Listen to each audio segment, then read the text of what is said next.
All right, you're watching Good Morning Nigeria, live on the network service of the NTA. Just before we bring in our panel of guests for our conversation this morning, let's take this background report put together by Ibrahim Dan Hamidou. Nigeria's development is significantly influenced by the collective efforts of its individual states. Each state plays a crucial role in shaping the nation's economic, social, and infrastructural landscape. The 36 states of the Federation are key drivers of economic growth and development, as they are responsible for implementing policies and initiatives that directly impact their communities. The diversification of Nigeria's economy heavily relies on the unique resources and capabilities of each state, emphasizing the importance of localized development strategies. Furthermore, states are pivotal in addressing social challenges and advancing human development within their borders. Initiatives in education, healthcare, and social welfare are primarily managed at the state level, reflecting the state's influence on the well-being of their citizens. In terms of infrastructure, states hold significant responsibilities in advancing transportation, utilities, and urban development, directly impacting the overall connectivity and livability of their regions. Moreover, states play a key role in promoting cultural heritage, tourism, and regional identity, contributing to the rich tapestry of Nigeria's national character. The effective coordination and collaboration between the federal government and individual states are paramount in achieving cohesive and sustainable national development. However, gaining this feat has been a drawback for some states, especially reciprocating federal government's drive of palliatives, bailout funds, and universal basic education, to give an instance. By recognizing and harnessing the potential of each state, Nigeria can progress towards a more balanced and inclusive growth trajectory. As Nigeria continues to navigate its development journey, understanding and appreciating the role of states in national progress is essential for shaping a brighter and more prosperous future for the entire nation. Guests on Good Morning Nigeria will discuss the critical role of states in national development, shedding light on their impact and contributions to the country's progress, as well as addressing the challenges some states encounter which make them less satisfactory than expected in delivering their target drafted by the federal government. Thank you, Ibrahim Hamidou, for that report.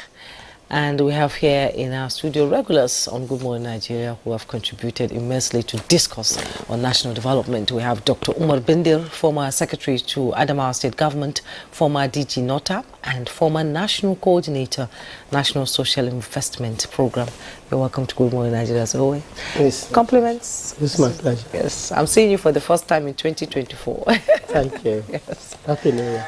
Also here is Senator Ita Enang, member of the 7th Senate, former SSA to the President of National Assembly Matters and Niger Delta Affairs. You're welcome, Senator. Good to see you. Thank you very much. All right, also with us for the conversation is Elder Simon Achuba, the former Deputy Governor, Kogi State. Good to have you.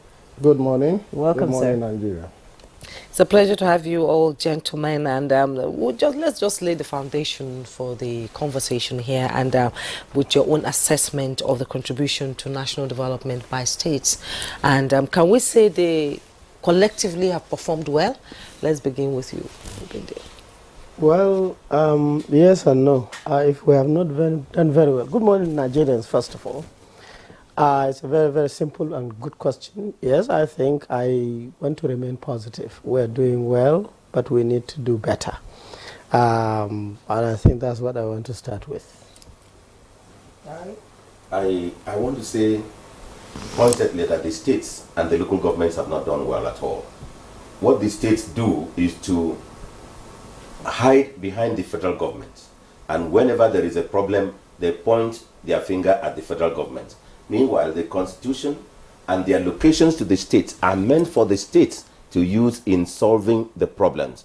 The federal government has so much to do in terms of foreign affairs, security, and other ones. Things like agriculture, many things on the economy, water resources, in simple infrastructure are for the states. But the states just collect the money, they kidnap the local government funds and do nothing with it. And when there is crisis, they point the five fingers at the federal government, directing the attention of the citizenry that it is the federal government. So the states and the local governments have not done well. All right. Now you're calling the states kidnappers now. I think that the security agents. It's not fault. I of course, Elder I understand. Simon, Just a joke. Elder Simon, Yeah. what's your take? Yeah, good morning, Nigerians. The fact is that the state has been the cog in the wheel of progress of the development of this country. We started fairly okay in 1999, where allocations to states and local governments were going to the two arms of government directly. But the governors and state apparatus started the abuse of the Constitution by not just taking their own money and misappropriating it, but went further to suppress state assemblies, suppress the judiciary, and also went to the local government to start taking local government money and using it not for the state, but for themselves.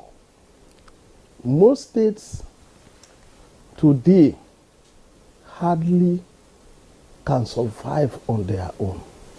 They have lost track of development, and that is why the situation we have in Nigeria currently is staring us on the face. Okay, I'll pause you there, Elder Simon Achuba. You were once a part of government, being a deputy governor. I'm sure you're going to speak to us, concerning, some of the things that go wrong and why the states, like you have said, are doing some of the things they are doing. But I'd like to get to Dr. Bindere. I want you to tell us. You said, well, the states have done fairly well. In what way? I mean, a lot of people are, on the same page with Senator Ita Enang that the states have been doing nothing. The same with Elder. So, in what ways have the states done well? Well, literally not like the state governments are doing very well. The generic question was that how are we doing well? That is, federal working with the states, and I think that first answer is realistically at that level. But let me tell you, with my experience, practical field experience, I was an academic. And an academic with a PhD in engineering is a natural scientist. We like investigating problems from scratch and provide solutions documented with data. I have that experience. I left that experience and I joined the Federal Civil Service. This is policy making, implementation of policy coordination at the federal level. This is where you get experience of how do you budget? What do you budget for? How do you follow due process? And so on and so forth. You mount all this experience. And I went to the state. When I went to the state to become the secretary to the government, I am the first advisor to the governor. Sitting at the top with all this experience, coordinating everything, I realized that this is chapter 1 of my life. Why? The reason is because there are so many problems based on the answers of the distinguished senator and His Excellency. Look, the states, number one, has a political electioneering or selection challenge. The governor is a little god. It's totally different from the federal system. So whatever you try to do, it is actually pinned on the face of that person. Secondly, if you're doing the heavy work in terms of poverty reduction, reaching basic education, healthcare, is on the state. These are technical things. They require data. They require intellectual people. The state don't have these people.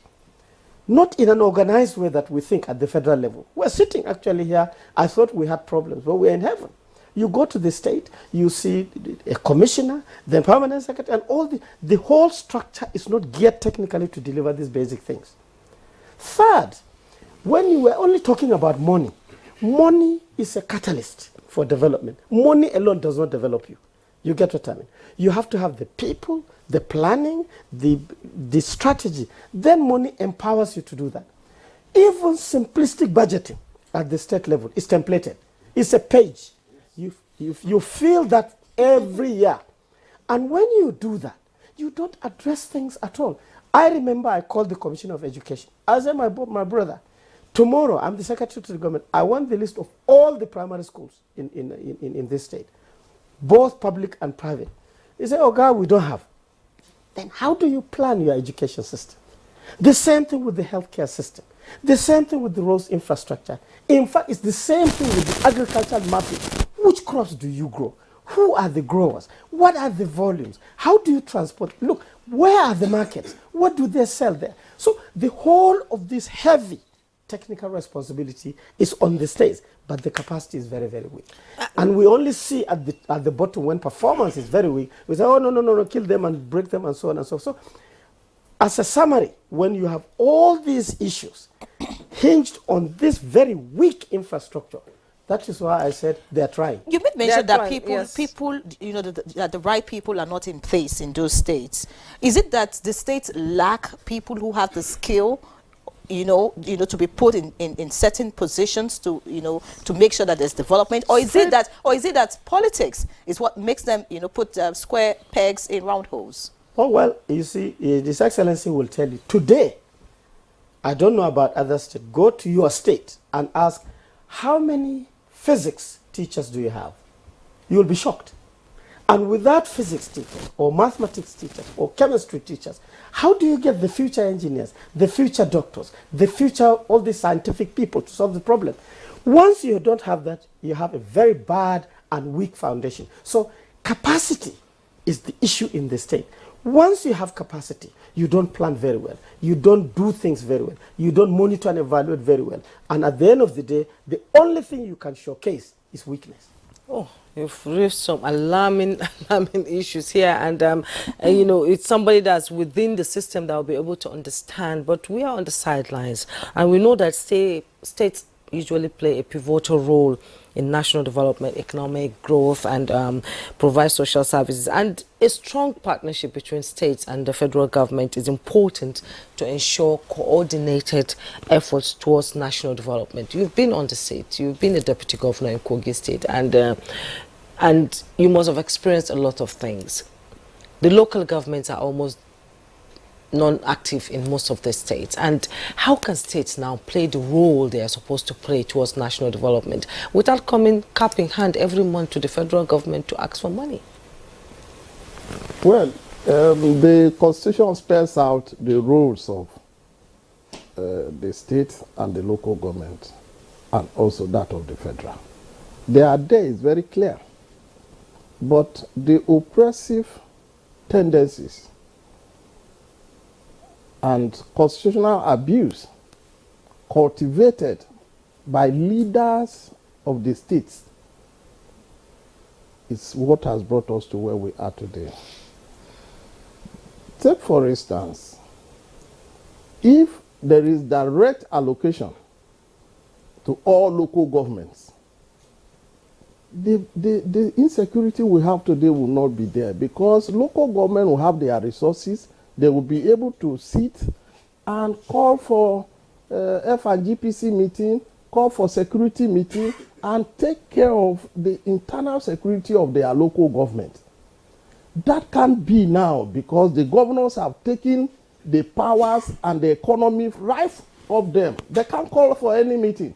No, you can't even hold any, no community can hold any local government chairman responsible for underdevelopment now, because they know that they don't have the powers, they don't have the financial capacity to do it. And what do we do in a circumstance like this? It is important that allocation goes directly to each local government, so that there can be development and maintenance of peace and order in each local government. Secondly, this abuse of power by the governors is laced in the immunity clause, wherein they do and undo and they cannot be tried. I believe that there should be some constitutional amendment. One, to totally remove immunity or partially remove it. Now, a governor can be tried, maybe, particularly if there is a civil abuse of the law. When a governor maybe abuse the constitution. Now, if a local government is elected, the governor comes and says, you are dissolved. There should be a process of, fighting that governor back through the law. Then if it is amended that if you dissolve a local government, not in line with the provision of the constitution, that governor should within 6 months be tried. If found guilty, be removed from office. Nobody will do it again. The local governments will be intact. Secondly, our electoral process has issues. We have made it so easy for people who are irresponsible in the society to find their way to corridor of power. It is unfortunate that many times when you meet people who are in power in Nigeria talking, you'll be ashamed of the situation. And so they can't do more than they are. It is what you have, you give. Because they come in by the power of the gun rather than the vote of the people. And that is why most times when you watch politicians speak, they tell you, look, we are going to win at all costs. They are not boasting because the people are with them. They are boasting because the instrument of corruption, electoral abuse, is laid firmly in their palm. And so they go ahead to rig the election, have their way in the court, and remain in power. So how can a nation like that grow? And how can a state like that grow? Right now, thirdly, we need to begin to, elect people, particularly at the federal, the president, the vice president, senators, who speak to issues. Like now, when the constitution is abused by a governor who has taken an oath that he will abide by the Constitution of the Federal Republic of Nigeria, nothing happens to him. The Attorney General says nothing. Nobody is defending the Constitution. You take him to court, the case remains in court for years on end. Nothing happens. But if we have a situation where if there is an abuse of the Constitution, the Attorney General comes up to say, look, if what we are reading, if what we are hearing is true, it is unconstitutional and we will not take it under this government. Take for instance, if a governor, in the course of an election process, a result is previewed, and the president of that country, say Nigeria, comes out to say, look, we will not tolerate a circumstance where we have previewed elections, election results in this country, not under my government. That word alone set the stage for the direction of the country. But most times, this is not done. The president sits mute, as if he's not aware of what is happening, because his party man is the one in charge, he's the one that is doing all these things, he keeps quiet. All right, and the danger continues to grow. You would, this is the situation. You would continue to give your opinion, of course, as we address this issue. You have made some very important comments about where the problem stems from. But Senator, I want to ask, Of course, the way these politicians get into power, the governors get into power, could be the problem. But what about the commissioners who are not politicians themselves, who are appointed to take? The governor doesn't do everything. He appoints a commissioner for health, education, and all of that. But again, these same commissioners also do not show capacity, like a doctor has mentioned. Now, is it an issue of the political class or an issue of the people? Because again, the people in these states who see, how a governor is, doing things, and then you see things are not working, they are not doing the right, making the, you rarely hear, even the citizens complain or talk about it. So, I mean, where exactly is the problem? The problem is still the governors. The governors and the governors. The three problems in the country. The three problems in every state. The governor, and the governor. That's all. I don't think there is anything. Yes, we have commissioners, but those commissioners are celebrated office holders, are just nominal office holders. They don't have power. Please let me just deviate a little bit and take one question that he raised about immunity of governors. The governors have immunity during the period of their tenure. And after that, they are subject to the law to answer questions for what they did while in office. So even if you are so godly with a small g, like the former immediate past governor of Kogi State, who would go to create office of former governor in the governor's office, and a sitting governor will say, ask if you don't, if I say something which you don't, and the former governor says, or office of the former governor says something, please take what the office of the former governor says. Like the sitting governor of Kogi State, the one that was just sworn in days ago. But they've since refuted that. No, I heard it from his mouth. Yes. So it is the way the governors think. And let the office of the former governor, former governors, some of them even ran to the Senate, thinking that if they're in the Senate, that they will not be tried. But the law does not immune anybody in the Senate, or in the legislature, or immediately after your office. Even if you become president then after, you will still be tried. But within that period, you will. So you have. Now, going to these the commissioners and the other offices, they are just nominal office holders. They don't have power. They don't control. They control vote. They control what the governor wants them to sign. The governor is a unitary leader in every state. He's not in some states. Perhaps I could say, if you look at places like Borno State and one or two more states, a little bit of Lagos, a little bit of some other ones, some are tied to the apron of their immediate past governors, of their preceding governors. So there is nothing like, they have discretion to exercise, but they are not allowed to exercise those discretions by this. Now, we're talking of crisis now.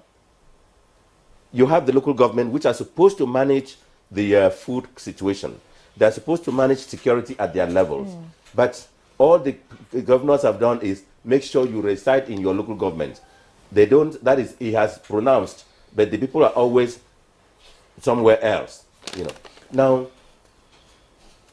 the local governments don't have funds for agriculture. They don't have funds for a few other things. It is only what the governor agrees to release to you, having tidied up the papers through the office of the Commissioner for Local Government Affairs, yes. So they don't have powers. Now, we are having a challenge of food insecurity. We have challenge of other things. The Commissioner for Agriculture, Primary health care.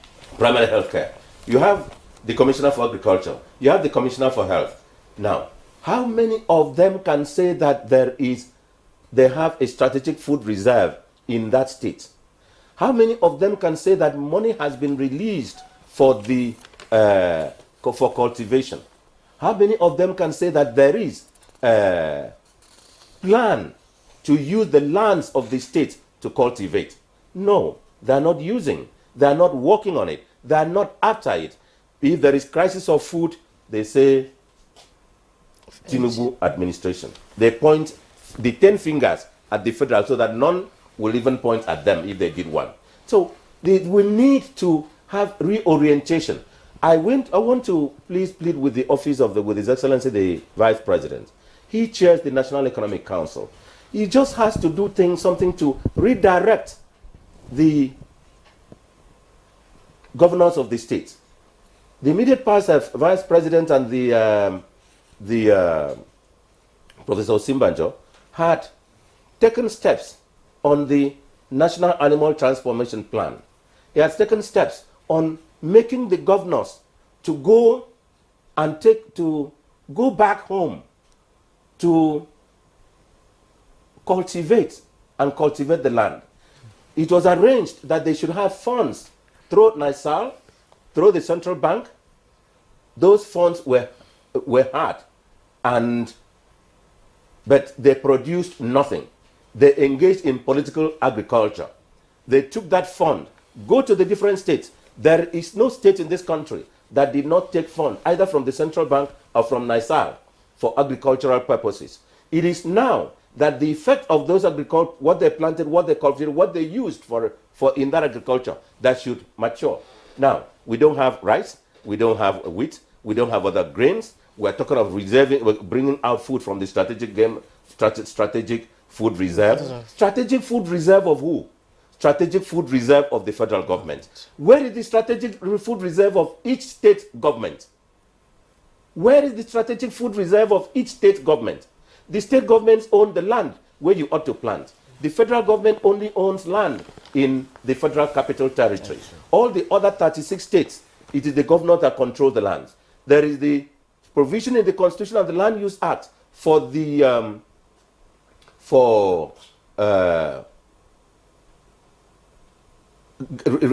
grazing areas of each of the local governments. That is the local government that is in charge. Where is what did you graze? Where is the goat and the cow and the ram, another one that you raised? You know, we are talking of some of them are saying let's import food. From where? From with what? The same dollar. You know, so we should come to a situation where we call all the governors out. And any person who wants to protest, please go to the governor's office of each of your states. I bring the central bank, NISAG, to release to the public the amount of money that each of the governors took from 2015 for agriculture. Cross River, Akwa Ibom, Bayelsa, your state Adamawa, Borno, Edo, Imo, Lagos, excuse me. Sorry, all of them had money for agricultural purposes. But where have they planted? Where have they planted? Where is it? Where are we in terms of food? After the federal government has released food from strategic reserve which will last for 2 weeks, after that what? So I will encourage that if people want to protest, let them ask the governors questions. And let the federal government learn to speak. Let the federal government speak what it has given, because whatever you do as federal government, you cannot go to take a land in any state government to plant. You can only take the lands as advisor on Niger Delta affairs. I worked and we got lands from river basin authorities, and we did some engagements with those lands, with the river basin authorities. Those are the only ones that the federal government has charge over. Other than that, it doesn't have any other land. So we should and then you should even ask the Minister of Agriculture, who has control over the lands of the river basin.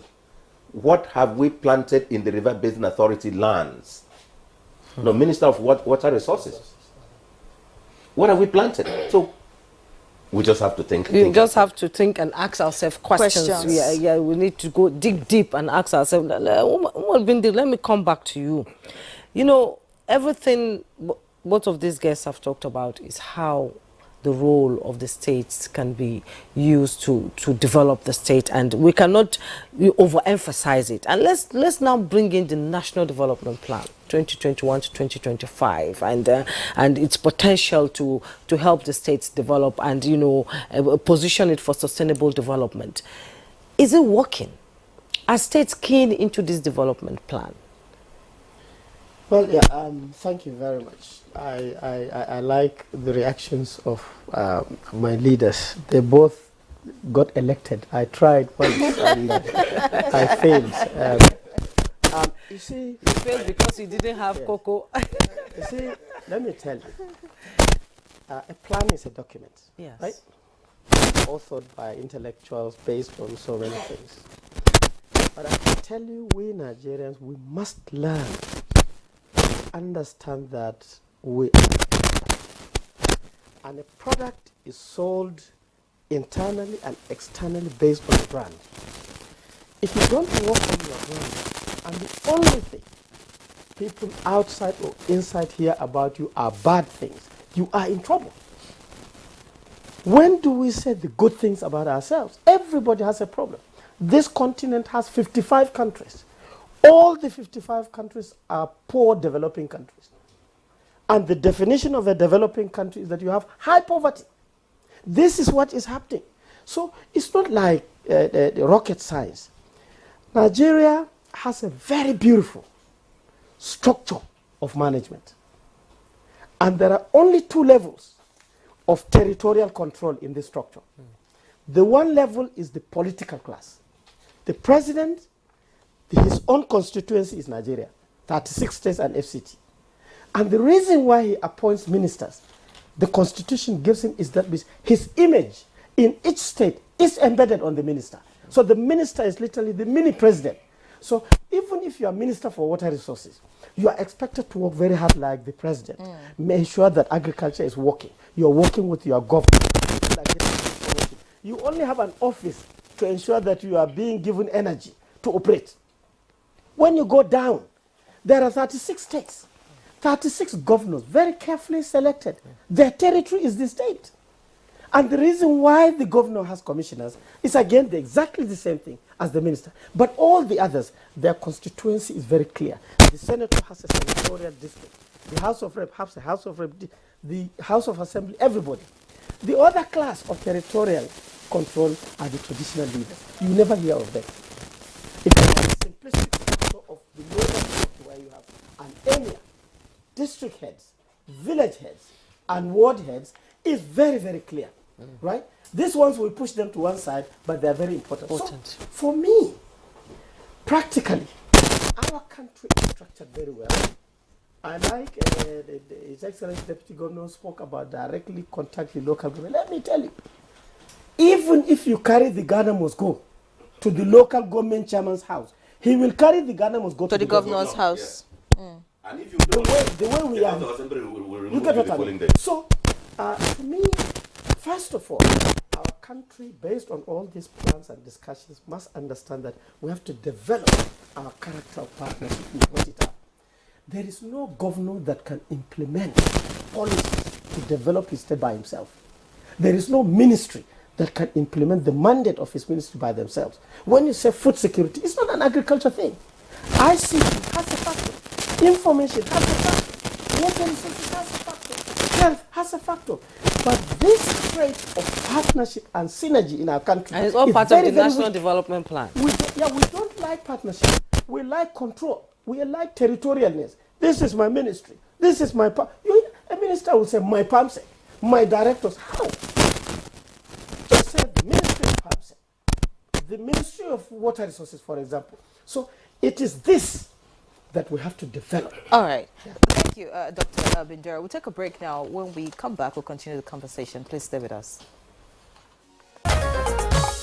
All right, welcome back. It's still Good Morning Nigeria, live on the network service of the NTA, and that conversation on the role of states in nation development is still our topic. Our guests are still very much with us, and quickly getting to Elder Simon Achuba now, former deputy governor of Kogi State, he's been, letting us know some of the issues in the state. But I would like to ask specifically now, you have pointed fingers at the governors being the problem of national development, or the reason why the states are not developing,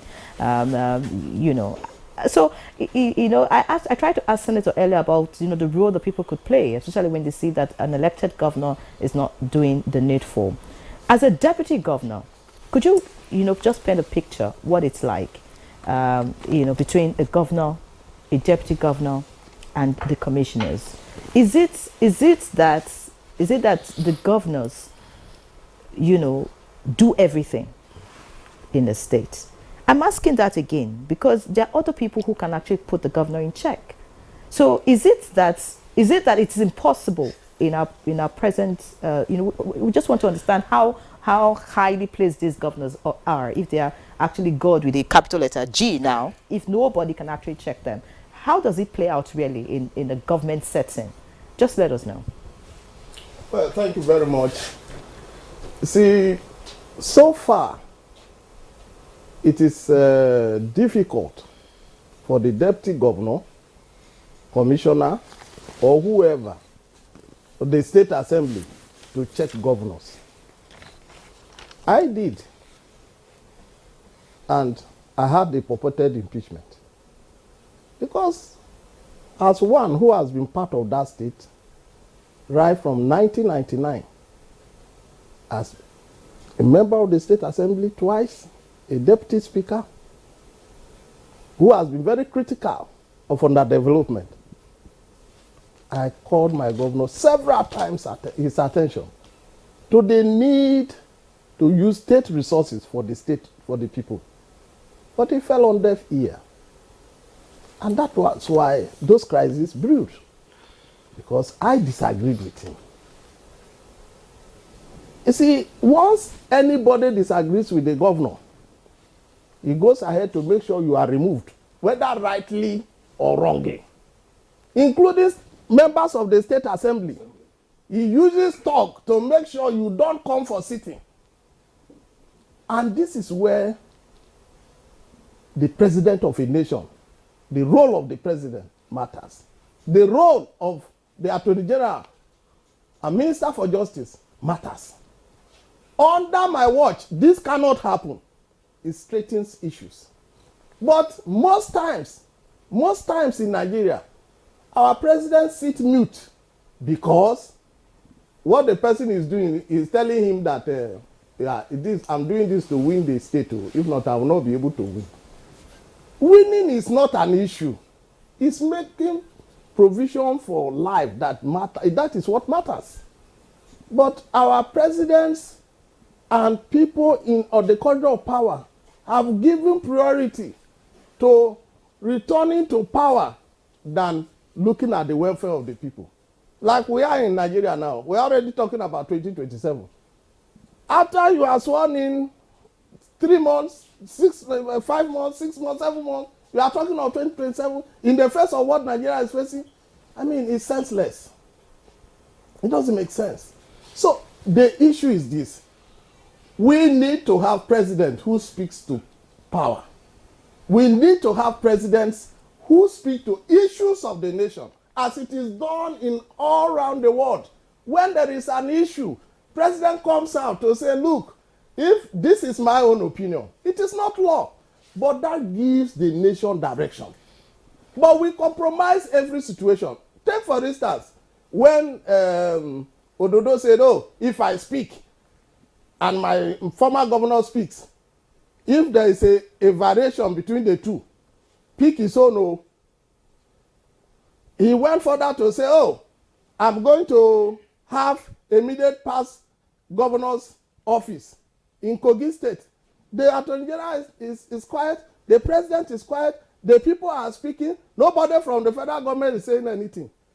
The same person left office for maybe about 2 weeks or more now. He is still in that government house, running away from EFCC. See, we need changes. Yes. And one of these changes is to bring about fast prosecution of offenses in the judiciary. We need to increase the number of judges. We need to have timeline for trials. Take for instance, I go and steal 100 million, and I have the skill to remain on trial for the next 50 years. Of what benefit is the trial? Because I will go and do so.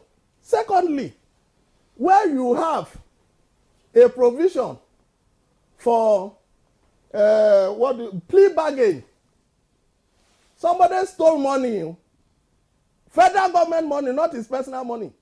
You say plea bargain, take this amount, return this one to us.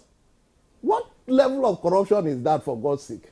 So if I know that there will be plea bargain, and I know that, oh, usually they will leave 25% for me, and what I need is 25 billion. So no, I'll go and steal 100 billion and keep. So when they come, I say, okay, plea bargain. You take the 75 billion, go away. I don't know whether you pay to federal government or not, but leave this 25 billion for me. I mean, it's a shameful thing. Yes, and I feel so bad that we have so fallen to a level that certain things are shameful to be heard on the national television. This is too bad. Yes, it's too bad, and Nigerians watching this program, you know, are being educated on how the roles of the state government has been bastardized. Mr. Enang, you know, well, we always talk about constitutional review the constitution, you know, because they no longer have immunity. But the Senate and the House of Reps is where they run to when they leave office, and they are part of the people who now look at the constitution and do the constitutional review, and I don't think they will want to remove the immunity clause from it, don't you think? Well, I think there is nothing in the immunity clause if we are serious as a country. And you saw when you put the question to my friend about how the deputy governor can check the deputy, I smiled and I adjusted my seat to look at him to see whether he will be able to answer. He can't answer because I think the deputy governor's office is the worst office to hold in Nigeria. And I repeat, the word deputy governor's office is the worst and the least office to hold in Nigeria. And it is the most humiliating office to hold in Nigeria. Because you are treated, the deputy governor is treated less than the commissioner for works, commissioner for finance, commissioner for local government. Sometimes they even insult them more by saying you are in charge of a commissioner for education.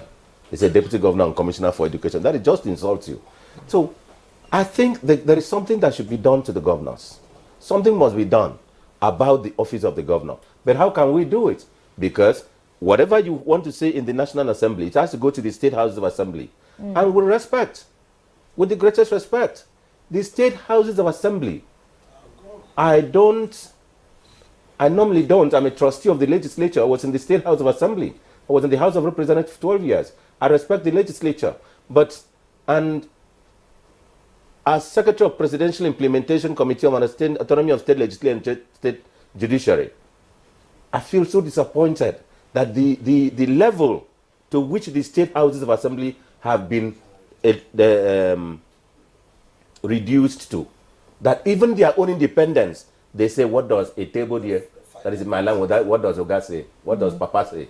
That is House of Assembly, in my Kwaibun will say, a table here. That what does the governor say? You know, it's everywhere. And the least functional arm of government in this country, 36 of them, is the Houses of Assembly. If the Houses of Assembly were 15% of what the National Assembly is, 15%, not even up to 16% of what the National Assembly is, the governors will not be behaving like this. And the Constitution gave these powers to the Houses of Assembly because it thought that it would be occupied by persons who will have the same strength like the National Assembly have, you know. And please let me pay special tribute. Let me pay special tribute with honor to Gali Umana Abba of blessed memory. He gave the National Assembly and the Oyi of Oyi the former president of the Senate, Dr.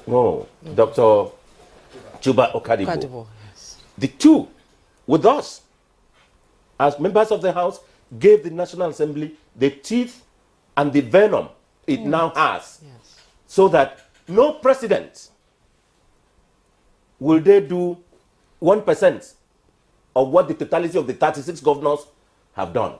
Because, and every president who comes with the knowledge that the National Assembly is independent. So we just have to, there is nothing like immunity, that presidents have immunity, but they don't get mad. None of them. From Obasanjo till today, each president behaves according to law. The attorneys general have always drawn attention to what is right. You dare not dare the Senate. If you want to dare the Senate, because you can discuss with that we can just have a call or something, how does it happen? You can't dare the House of Representatives because they don't listen. So every president comes with the fact that there is a legislature. So it is not immunity that is the problem. It is the mindset of the governors. Now, President Buhari set up the Presidential Implementation Committee on Autonomy of State Legislature and State Judiciary, where the Attorney General, the Chairman, and the Secretary. Now, the National Assembly amended the Constitution and say the monies of the state, of the judiciary will have to go to the judiciary. And he set up the Presidential Implementation Committee. We drafted Executive Order 10. The Executive Order 10, the governors took us to court. The Supreme Court said, look, the provisions are already in the Constitution. There were no, for several reasons, these matters have to be in the Constitution. Now, all the provisions of the Executive Order 10 were now elevated into the Constitution, which now says, set up the funds distribution committee, which is made up of accountant general, commissioner for finance, accountant general, clerk of the House, clerk of the secretary of the House of Assembly Service Commission, and so on. Let them decide how the funds will go. Immediately the funds go. And it says, and now, that is the law. But no House of Assembly now. But it has not been implemented. That is, everything has been elevated to. And the new governors, we thought that the outgone governors, and they allowed it to pass because they knew they were leaving office. We thought that the outgone governors were the worst. But the new governors, the incoming ones, he said, you dare not. They will behave like we did some time ago. We could say, my courts, my judges, my courts. When we were meeting, when we were interacting, many governors say, my courts. You don't do that to my judges. So it is not the Constitution. It is the mindset of the judges. And I hadn't been a fan of saying the president should be interfering. But the governors are above everything. So please, Mr. President, it is time, whether it is whatever it is, because whatever the governors do wrong and there is crisis, they will say it is president. Yes. Please, Mr. President. And finally, I will urge His Excellency the Vice President and Chairman of the National Economic Council, please convene an emergency meeting of all the governors. Draw their attention to the food crisis and take an inventory. We gave you money. The federal government gave you money. Done? This money is being paid back. It's being deducted. What did you plant? If you did not plant, there is enough bubble in the air that it can do like a balloon. Address it. Give them this thing. Let them go back. Let them go engage the lands in all the states. Let them not talk of importing food because there is no crisis. They will say there's insecurity. That's why the people are not farming. Funny enough, Senator, what about the palliatives that were handed over to states' governments? The monies were given to the state governments, and they did not apply it. And I don't even believe in this concept of palliative. When you want to give palliative, apply it to food input, to agricultural input. Everybody, there is no person that is not working on one foot of land, which can grow either water leaf or potatoes or anything. But we are simply not planting.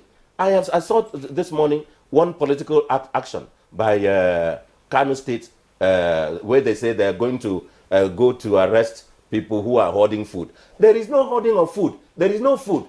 Where you are going to open is simply their warehouse to store the least there is. It's not hoarding. If they're hoard, plant more, bring out more. The people will be forced to bring out. And We are simply living in denial. Yeah, we're living in denial, actually. And Mr. Umar Bindi, people have, argued that we must, practice true federalism and allow states to, develop their IGR, like it's done in the US. US is federal, but the states generate their IGR. So do you think that if states are told to go and develop their own IGR, they will sit up?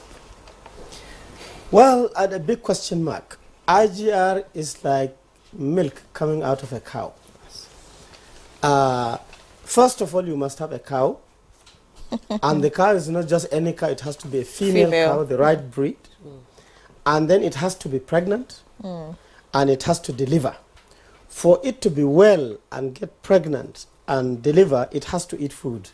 It has to have a fantastic environment. Good health care. Right, and so on, before it lactates. Yes. And then you have to have the skills to know when it is lactating and How do to you milk. So the reason why I gave this model is because there's a value chain to everything. I used to argue with my governor. Some consultant came from Lagos and met him and said, Your Excellency, you can generate 10 billion naira monthly in this. I was sitting by in this state. So I said to His Excellency, you mean there is 10 billion naira extra rotating in Adamawa State here, and we cannot see, and this guy is telling you that you can stop everything and make that this is nonsense. Then the man said, who is this guy? I normally don't introduce myself as SSJ. He said, this is my secretary to the government. He looked at me, and so to allow him to be easy, I left. And he told the governor that, sack this man. He will never allow you to develop. He is a negative person. How can he say this? When I came back, he left, the governor told me, I said, look, Your Excellency, everything you do, don't lose the focus of the target. If you've come to steal, don't lose target of stealing. If you come to target for development, don't lose target for development. You are here for development. And development has three things. First, Your Excellency, you have a lot of people who are poor. Their food is not good. The ladies cannot go and deliver in hospitals safely and come back. They don't have skills. I listed all these. This is supposed to be the first level of our concentration. Unfortunately, in our political climate, this will take a long time and you will not see the results, and therefore it is anti our politicians. Nobody wants to say, okay, let me open primary schools, let me allow all the out-of-school children to go to school. By the first 4 years, they are only in class 4. And by the time you finish your 8 years, they are only in secondary 2. JS2. So that is not a political image that you want. So you allow that. It's better for you to construct a road. You're clapping for yourself, you drive everybody who passes that, or you just have a huge building that there's nothing in it, and you call it a hospital. Secondly, I said to him that you must create a middle class. We must make sure that we empower people to have skills. How do they make, even women in the village, how do they make the dadawa better? How do they exclude flies? How do they smoke their fish very well? How do they pack it? This is the issue of how you develop people, And then at the highest level, you develop institutions. Make sure that when you have a security system, everybody is feeling it. So I relate all this, but at the state level, like I started saying before, this is grammar. Each time I come into the council and I sit like this, the governor is sitting there. Then they said, Dr. Bindi, speak. They said, this grammar man has come again. It is not respected. Intellectuality is not respected. When I say data, it's not respected. When I say analysis, it's not respected. When I say law, implement law, it's not respected. And this is created by our political procedures. Our political procedures is that all the local government chairmen, I think they are doing a bit of revolution in Borno State now, yes, are people who you cannot sit like this and discuss real issues. I wanted to have local government conference with their ward councillors.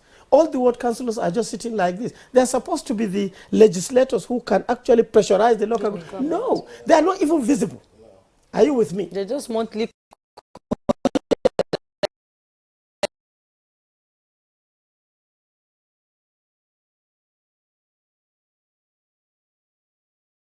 And just I go. even tried to say that institutionalize yearly leadership summit so that the governor is the chairman, deputy governor is the vice chairman. Call all the senators, even if you are fighting and killing your mothers. Call them. You voted. We voted for you. You are a leader in that constituency. Come and face the music. And everybody should sit in the same place. Bring the traditional leaders every year, interact. These governors, yes, it's possible to call them all names, but I can tell you, they need help. It's not easy to be powerful when nobody is telling you the truth. When you come out in the morning, you stretch. Everybody is bowing. Your car, you don't need to think about fuel. But Elder Achuba said even when you try to speak to them, they don't want to listen. That they are is why power I drunk. said they need help. Help in the sense that, look, let me tell you, it's the same governor that you say nobody listens to. He comes back and he gets elected. Whatever is the reason, you play a role too. I have seen so many people that will quarrel with the governor. You are not listening, you are doing that. But later you see them whining and dining again like that. And you lose face. What I'm trying to say is that there is need for synergy, there is need for comparison of those, there is need to beat your chest to say that I am from Adamawa State, I'm a Nigerian, and I want Adamawa State to make progress, and I want Nigeria to make progress. Of course, we want progress, and that's what we're talking about this topic. And then, from what we have all said so far, if the states do not make progress, of course, the country cannot move forward. Because that is the root. It's the driver. Senator, we have mentioned the problems. We have, we've been hitting on the issues, in the states and the governors. In your own opinion, what is the way out? Besides having the president, who is firm, who is coming out to give directives to the governors, what else can we do to get it right at the state level? What we can do at the state level is so difficult to say, because no matter what you say, the powers of the governors are so much that they won't listen. How do we I'm sorry. break the wings of this there is something we used to say that there is something like called demon of office. So it's like the demon sits in the office of the governor. So in fact, in the Senate, one of the governors, we came out, and when he came with his staff holding his bag, and they say, look, at this red carpet, you hold your bag, you come in with your books and your standing orders. He was saying, how? Because he wanted his staff to hold his book and he could come in, because he can't imagine holding just his standing order and his law book if he wants to come into unless. Then he came in after a month or two. He said, I thought I was God. It's a living situation. He's a governor from one of the northeast states. He came into the Senate. He was with me in the Senate. He said, I thought I was God. So he simply has dawned on him. So now, it simply needs the way I see it, because there is nothing we've not done from 1999. We've amended all the several provisions of the Constitution to say whether it will bring back the governors to reality. Even if he becomes a pope, even if he's a pope, there is a level of something that it goes, but somehow, I think one or two or three, to my knowledge, now are getting doused. And I want to say with respect, the governor of Borno State is doused. He didn't even have it. Governor of Cross River is, and everybody would be surprised. Governor of Akwa Ibom State is doused. Yes. He hasn't come with that madness that used to come with it. I'm sorry, he's PDP, I am APC, but I want to say he is doused. He is not in that. And other governors who are still in that mental state of attack, spiritual and... So we need spiritual cleansing for the governor? I think Is that what you're advocating it's simply as a way out? Just bring them to reality. Let them accept that they are servants of the people and not They are governors. human beings. They are human beings. In fact, one of them used to say, when he wants to go out, the siren is blowing. He hasn't come to enter the car. He hasn't entered the... they are not on the road. Oh. He said the siren is not loud enough, so he cannot even come down. Come on. It's a life story of a governor who has left office, is living today. So what we can do is, Your Excellency, Mr. President, I have seen it all. Unless the president and the presidency breathes down on the governors, they will not Because you talked about true federalism. Yeah. It is true federalism that is the lowest thing. They will go to court and say, Supreme Court, tell the president that he doesn't have this power. Because when the president tries to intervene, and even if it goes, there was a law we made on monitoring of local government funds. I chaired one part from the House, and Senator Odoma chaired the other on the House, from the Senate. And we had a conference, and we produced the Local Government Funds Monitoring or something Act. That is to be able to say at least whether we could bring the governors to a little bit of. Immediately we passed it, the president assented to it. They took us to court and set aside a great part of it. So it still has to do a lot of political intervention. And now that we are beginning to have crisis, the president has to take action to ensure that the attention is directed at the actions of the governors, the inactions of the governors in the use of land, in the use of the monies that were gotten, in the use of every resource that is gotten. Now, when the governors have problem in their state, they say it's the president that removed subsidy. It was the governors in the National Economic Council that asked the president to remove subsidy. The president in the first term, President Buhari in the first term, held up. In the second term, held up. And as he was leaving, they made budget up to June 2023. And President Tinubu had to abide by the law he came to see. That removal has brought 3 times the money that goes to the states. But the states who has received large amounts of this money will now still be saying federal government. They're able to do roads, but none of them is embarking on food production. None of them is embarking on things that relates to education. None of them is embarking on things that relates to the poor. Governor Zulum is doing that. Except Zulum and a few of them. Yes. And Cross River, and of course Cross River is naturally agrarian. Yes. My state has not. The governor is my friend. He is yet to take concrete steps on appreciable agriculture, and yet we share the same Cross River that that is the Cross River that comes from Ikom, Goja, Vandekia, and the Cameroon. So now, Cross River State is using their own site. Akwa Ibom is not using. So many of us, everybody has to, engage in agriculture. Lagos, Bayelsa, all the states. The federal government is doing so much. The Ministry of Agriculture is doing so much. They are engaged with most of the governors, but you will rarely see governors from the southern states. Okay, as we begin to round up this conversation now, you talked about agriculture. Elder Simon, Kogi State has huge potential. We have the fishing, we have the agriculture there and everything.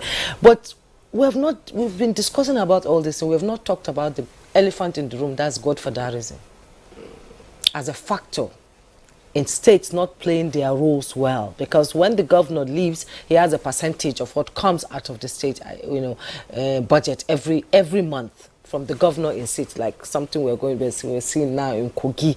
How can we resolve issues like this? How can governors who were sponsored by somebody be able to stand firm and say, I need to do this because the people voted me into office, and I need to tell them that I will develop them and ensure that they are safe, their health is safe, their education is okay for their children to go to public schools and get a good education.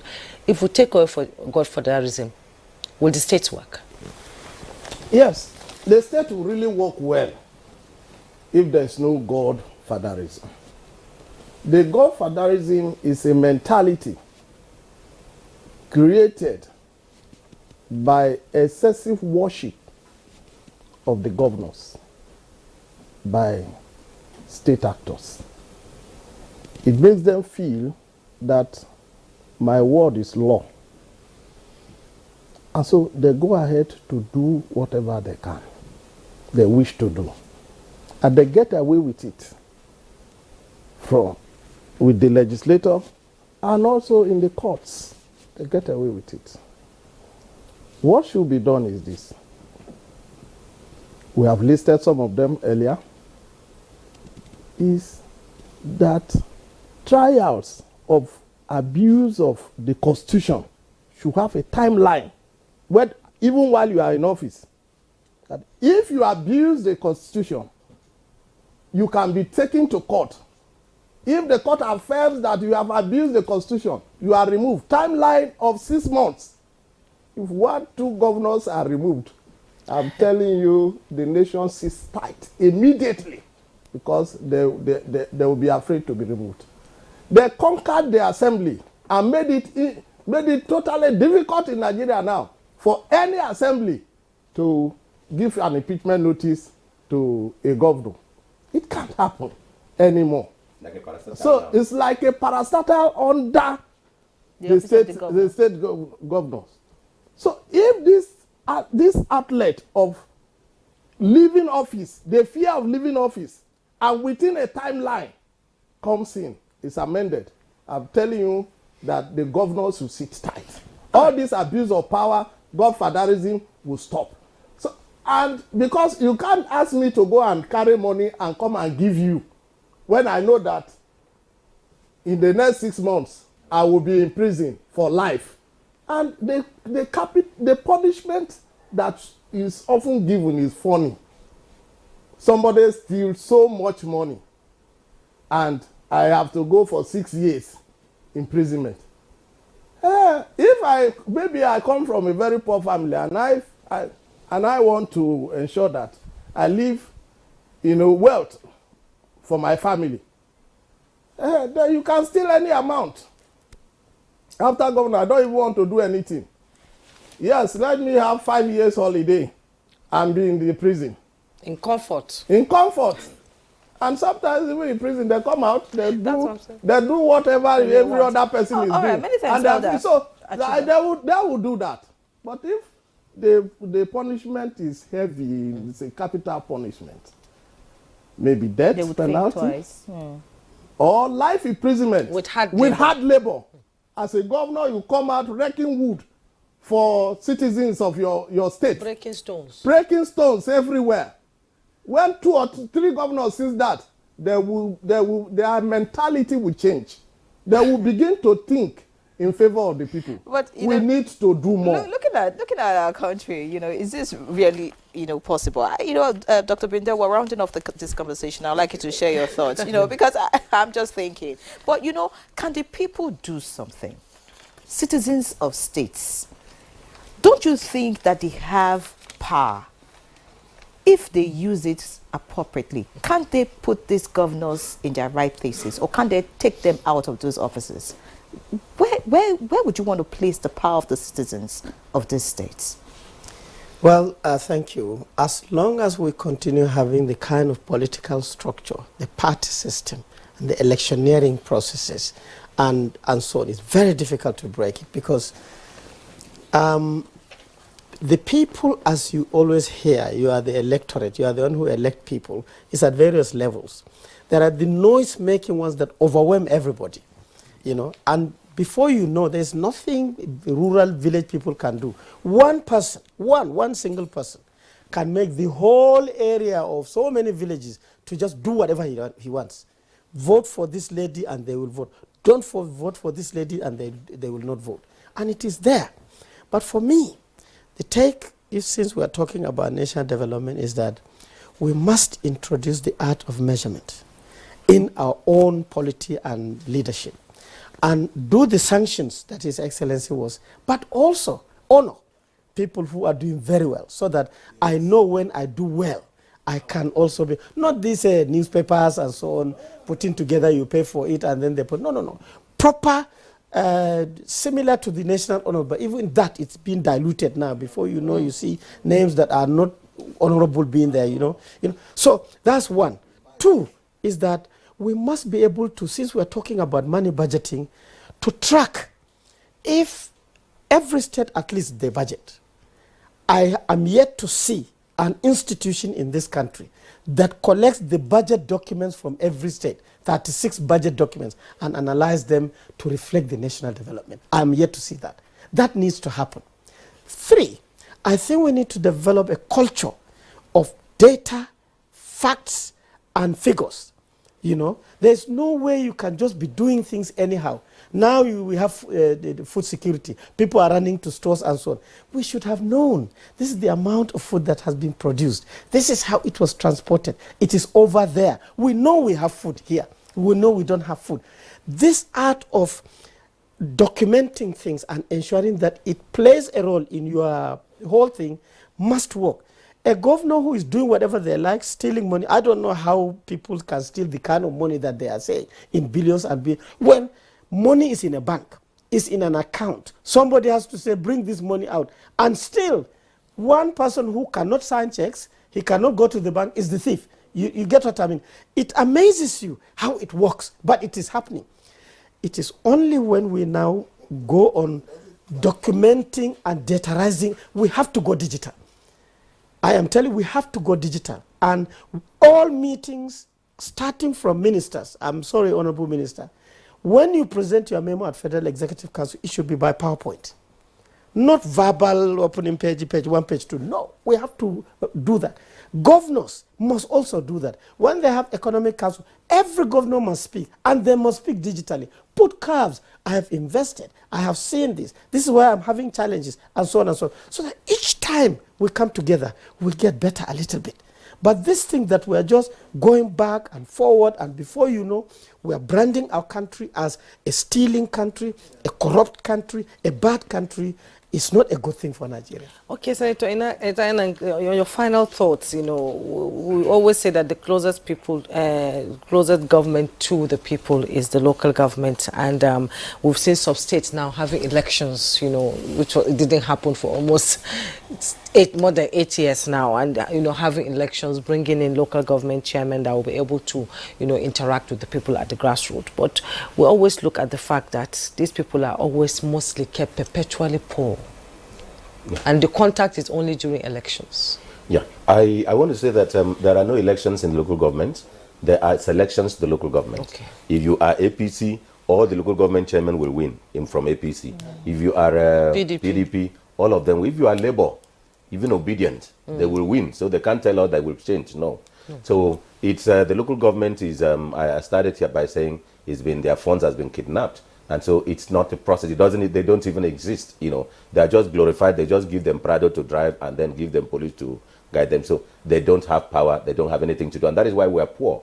So in my closing thoughts, I would want to say that all the southern governors should learn to embrace and start agriculture, because none of them is engaged in food production. Okay. I like what the governor of Niger State has done. Yes. That they said no food should go out of the country, out of the state. So governors in the southern states, no matter how much diesel you have to bring the food from Adamawa and from, there is no more food to bring from there. Yes. Plant your own. Thank you then, so Mr. much, President, Senator. even if you have to breach the constitution, please breathe down on the governors. Okay. Otherwise, they will spoil your government and the name of your government. All right, many thanks. Finally, it is that the immunity is attached to the governors and not the governor's building. So if anybody is hiding in a governor's house, immunity is finished, and there is no immunity towards in the building. Of course, and of course, strengthening the electoral process will also do us some good.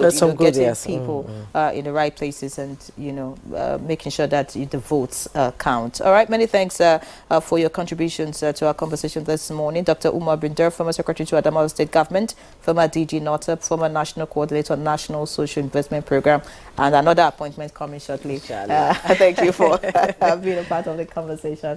Of course, we thank you, Senator Ita Enang, member of the 7th Senate, former assistant to the President of National Assembly Matters and Nigerian Affairs. It's always a pleasure to have you, thank you very much. Here with us. Of course, Elder Simon Achuba, former Deputy Governor, Kogi State. Good to have you. Of course, looking forward to seeing you in much more bigger assignments, and of course, changing the narrative as far as governance is concerned. So that's our conversation. We'll take sports news now, and then we'll wrap up. Stay with us.